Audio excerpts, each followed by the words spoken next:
Hey everybody, it's TR back with, well, I'm not on the road, and in fact, well, I might sneak in one more on the road for you, but it's official, I'm in my house. Well, it's sort of official. I'm in, okay, closed today, and everything's done that way. Now the work starts, and I've been working on a list of projects that need to get taken care of. It's getting pretty extensive. There's quite a few items on here. I like to keep these journals. It's a good way to just kind of keep track of everything. Yeah, I could do it on my phone, but when I'm doing construction work or rehabbing like I'm going to be doing here for the next 6 to 12 months, I don't like to have gear laying around, laptops, computers, cell phones, that kind of stuff, because it can just get broken. And the second thing is batteries run down. This doesn't require a battery, so that's why I like these. These are Moleskine Journals. I got this from Costco. And I actually have used these things for years and years. I probably have journals going back 25 years or more. It's just something I got into when I was doing a lot of project management.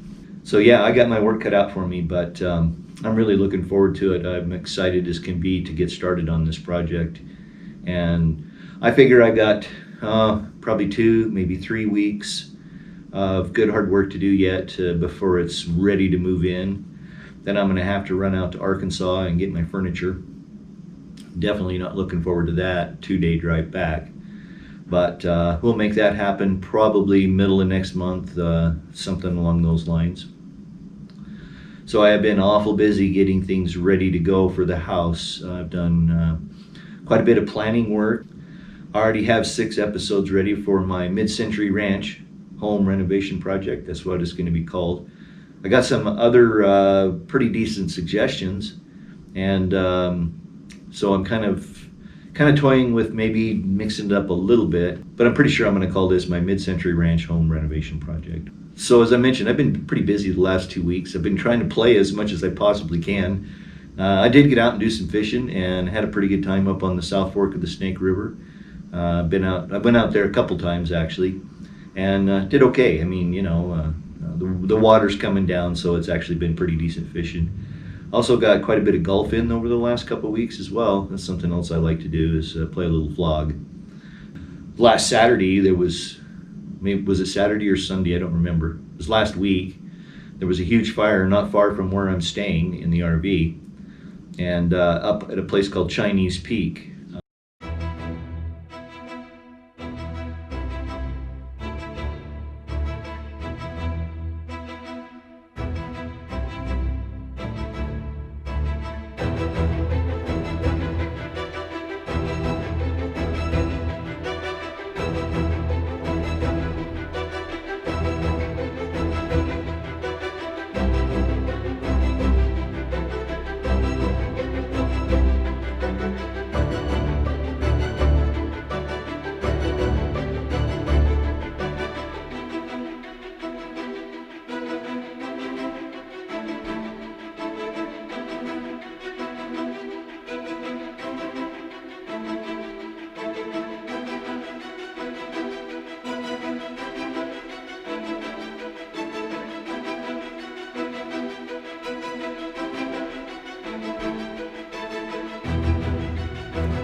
This is a railroad town. Pocatello is a railroad town. There's a huge railroad switching yard where they build trains in a thing called a hump.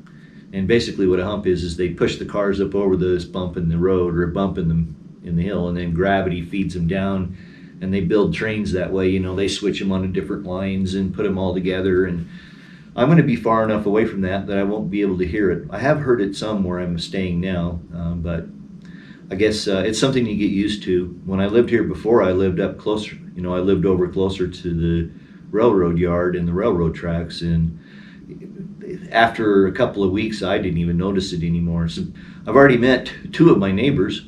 When I came over yesterday before closing to do my last walkthrough, just to make sure that everything was as it was, met the neighbors from across the street, super nice people, and I just spent 20 minutes or so talking to my neighbor right over here. He's a super nice guy, used to do carpet and has offered to help. Carpet work is tough work. It's really hard on your body. So he's a little bit stove up, but he'll be able to help me if need be, and that's going to be great. Plus, as I'd mentioned in a previous episode, I got lots of friends and family in the area, so I'm certain to be able to have plenty of helping hands if I need them. So most of what I'm going to be doing is pretty much solo work. I mean, I've got a pretty extensive list, to be honest with you, of stuff that I want to do. But there is a pretty good list of stuff I'd like to do before I move in, and that's going to be to get the carpet out of these rooms and refinish the floors up here. I've peeked in certain places where the carpet's loose and the floors look really good, at least around the edge. So I'm hoping that there's not a lot of sanding and restaining and finish work to be done there. I guess we'll figure that out here probably in the next 3 or 4 days when I get the carpet ripped up. Some initial things that I got to get taken care of is this leaking sink. I want to be able to use the sink. And so, in fact, when I'm done here, I'm going to go in there and take a look at that and see what kind of parts I need. I've got to fix one of the outside faucets is leaking downstairs, and so that's going to have to be repaired. Not a big deal. I can handle that, and I've done that kind of work before. It's not my favorite, but we'll make it work. I probably won't start the rehab videos for 3 or 4 weeks yet. As I mentioned, I've got I think I've got 6 sort of recorded. They still need to be put together. I still needed to pick up some additional footage from inside the house. Now that I have possession of the house, I go around and pick up some extra footage to put into those episodes that are just about ready to go.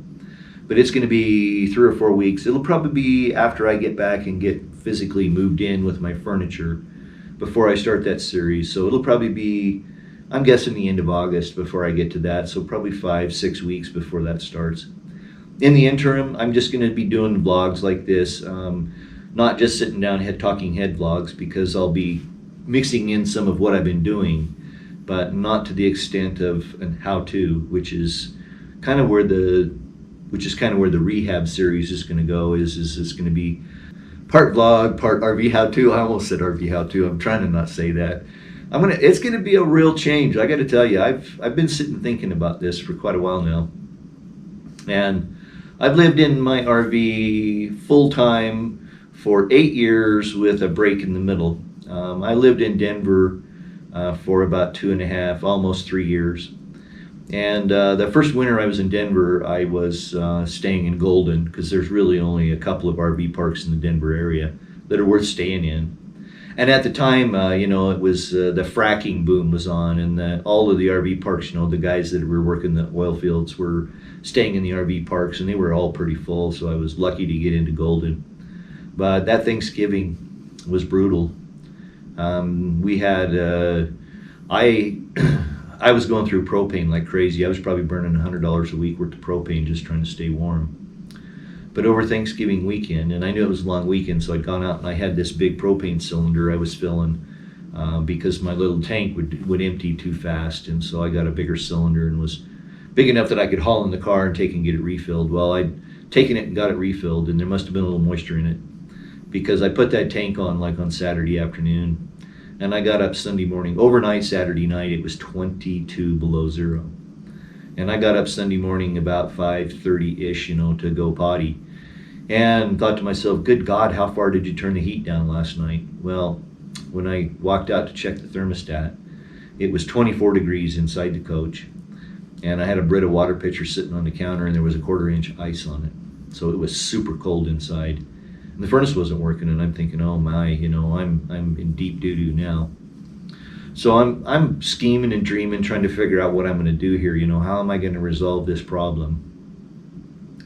And what it turned out to be is my gas regulator had frozen. So what had happened is, I'm sure there was a little bit of moisture in the propane that I picked up. When that moisture got into that gas regulator, and it froze. And the way I thought it was, I thought was pretty ingenious, especially for 5:30 in the morning on a Sunday when you can't get any help. And that was, I took a heating pad that I had, put it in a garbage bag, and took it out and wrapped it around the gas regulator. And within 20 minutes, the gas regulator had thawed, and I had heat. I don't know how, but I didn't freeze one pipe, not one. And so that attests to the quality of Newmar and the quality they put into their coaches. But as I mentioned, I've been sitting thinking about this change in life that's going to happen here, going from living full-time in the RV.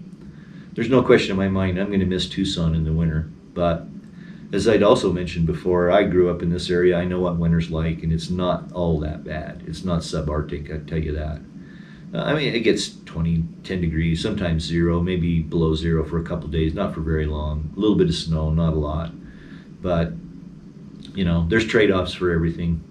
But yeah, I've been thinking a lot about, retiring the RV and getting it sold, getting moved in here, and thinking about all the things I've done in that RV over the last 8 years or so. And it's been a great ride, but I think I've mentioned that I just kind of got tired of the move.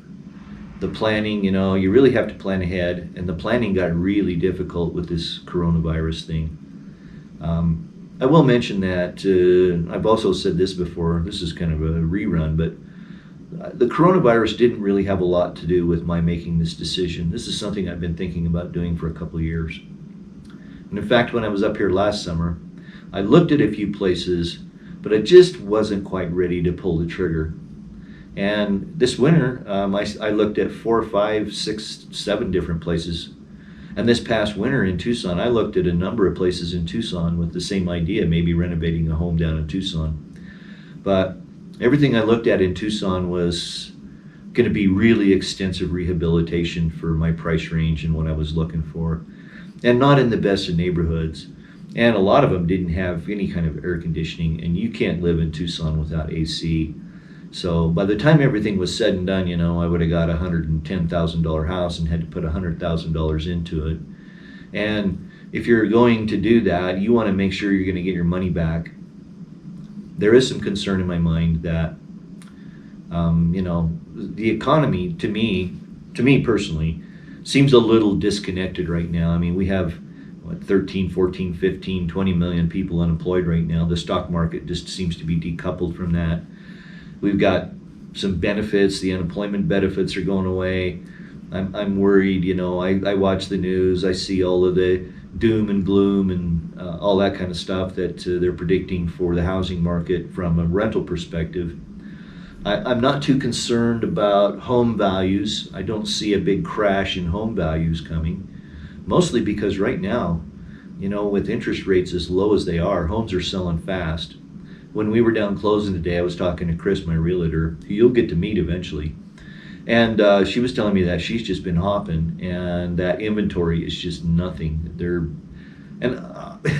be honest with you, I've looked a couple times. I'm kind of hesitant to look because I don't want buyer's remorse, right? I don't want to go and start looking at properties and go, oh man, I should have waited. I could have got this one or that one. Yeah, I don't want to do that. I'm trying to avoid that kind of stuff. So anyway, I haven't really looked, but Chris was telling me today that it's pretty much the same situation we were in when I was looking, is that there's just no inventory in this price range. And it's been really tough for people to get houses, and they're going for, a premium well over their listing price in many cases. I don't remember if I've told this story about this place, but I will real quick. It's kind of a happenstance why and how I got this house. We were overlooking at a different house, and I just wasn't feeling that house. It just wasn't in the right location. It was it was a built in the 19 teens house. it would have required quite a bit of work. And I got to looking at this place, and I had seen this place, but at the time I was having to drive, like 70 miles because I wasn't staying in Pocatello. I stayed in Pocatello for a while and looked a little bit, but then I moved up north because I was hoping I'd get some fishing in. That didn't happen. It has now, so I saw this house come on the market, and the way houses had been moving is they would go on the market one day, and within 24 hours, most of them would be pending. There would have been an offer made on them. And so that's what happened to this one. The morning I was looking at this other property, I got online just to look again, just in case, and I saw this when it came back on the market, and it was vacant. And so I told Chris, I said, we should go take a look at that. And here we are. We came over, we looked at it, it was the right place, it felt right. I liked the neighborhood. The neighbors seemed really super kind, friendly people. That's generally the case, I think, with most people in Pocatello. Anyway, real quick, this house, I made my offer. My realtor went and sent it to the listing agent, and she called back within like 20 minutes and said, "You understand this is as is." And apparently what had happened is that the people who had put in the original offer put it in for $25,000 over the asking price. I'm like, I didn't know this at the time, but the realtor that was the listing agent called to say, "You realize that this is as is." And what had happened is that, and I clearly can see what happened here, they got a home inspection, which is always smart. Now I did my own inspection, they got a home inspection, which is super smart. And I'm going to say I did my own inspection. There's reasons for that, and I detail those in the videos that will be coming up on the house renovation series. But the long and short of it is that they probably got the home inspection, and there's a number of things that don't meet code. And those would have been pointed out by a home inspector, and they probably scared off the buyers. And so they backed out. And so I got it, and I'm real happy to be in here.